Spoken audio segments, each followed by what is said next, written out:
হেই everyone, সবাই কেমন আছো? আশা করি সবাই খুব ভালো আছো। আমিও কিন্তু খুব ভালো আছি। তো আবারও চলে এলাম আরেকটি নতুন ব্লগ নিয়ে। তো আমার চ্যানেলে তোমাদের সবাইকে ওয়েলকাম। খুব ভিডিও শুরুতে আমি তোমাদেরকে কাঁঠাল দেখাচ্ছি। তো আজকে একটা কাঁঠালের দারুণ রেসিপি তোমাদের সাথে শেয়ার করব। তো ভিডিওটা স্কিপ না করে শেষ পর্যন্ত দেখতে থাকো। তো দেখো, সবার প্রথমে কাঁঠালটা দেখছো অনেকটাই বড়, কিন্তু মানে পুরো কাঁঠালটা করা হয়নি। কিছুটা কাঁঠাল এমনি খাওয়া হয়েছে, আর কিছুটা ভাবছি তোমাদের সাথে এই রেসিপিটা শেয়ার করব। তো স্কিপ না করে চলো শেষ পর্যন্ত দেখে নাও। তো সবার ফার্স্টে দেখো, কাঁঠালটা এড়িয়ে কাঁঠালের থেকে যে কাঁঠালগুলো আছে ওগুলো বের করে নেওয়া হচ্ছে। দেখো, একে একে সবগুলো বের করে নেওয়া হচ্ছে।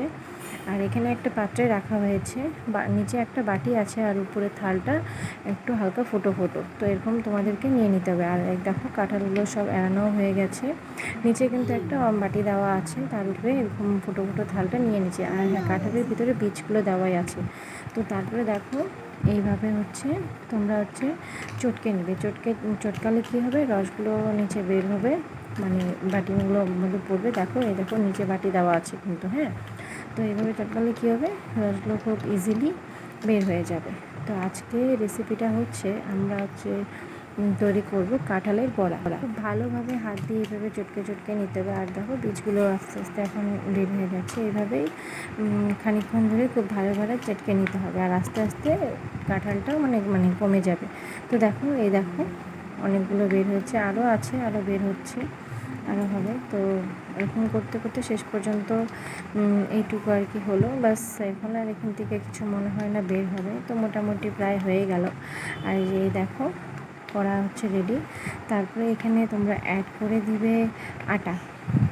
খানিকক্ষণ মানে যতটুকু তোমরা করবে সেই হিসাব মতন একটু আটা অ্যাড করে, তোমরা দেখতেই পাচ্ছ আমার এখানে কতটুকু হয়েছে। তো ওই হিসাব মতন আমরা আটা অ্যাড করে দিলাম। তারপরে অ্যাড করে দেবো একটু চিনি, সুগার। তো দেখো, পরিমাপ মতো চিনিও অ্যাড করে দিচ্ছি। আর এখানে চিনি দেখে আমার ছেলে ভীষণ খুশি হয়ে গেছে, তো তার বললো যে আমিও একটু অ্যাড করে দিই। তারপরে দেখো, এইভাবে ভালোভাবে, একদম পুরো ভালোভাবে মাখিয়ে নিতে হবে। দেখবে ভালো করে মাখিয়ে দেওয়া, আর কোনো জায়গায় যাতে দলা দলা না হয়ে যেন থাকে। তো সেইভাবে ভালোভাবে কিন্তু মাখাতে হবে, ঠিক আছে? তো দেখো, আমাদের মাখানো হয়নি, তাও অনেকটা হয়েছে। অনেকক্ষণ মাখাতে মাখাতে এতটা আর কি এসেছে। তারপরে এই দেখো, আমার বাবার অবস্থা, ও চিনি খাবে। কিছু তো খায় না, জীবনে প্রথমবার আজ একটা জিনিস মুখে দিল, সেটা হলো চিনি। তো সেটাই আমি ভাবলাম একটু ভিডিও করে রেখে দিই।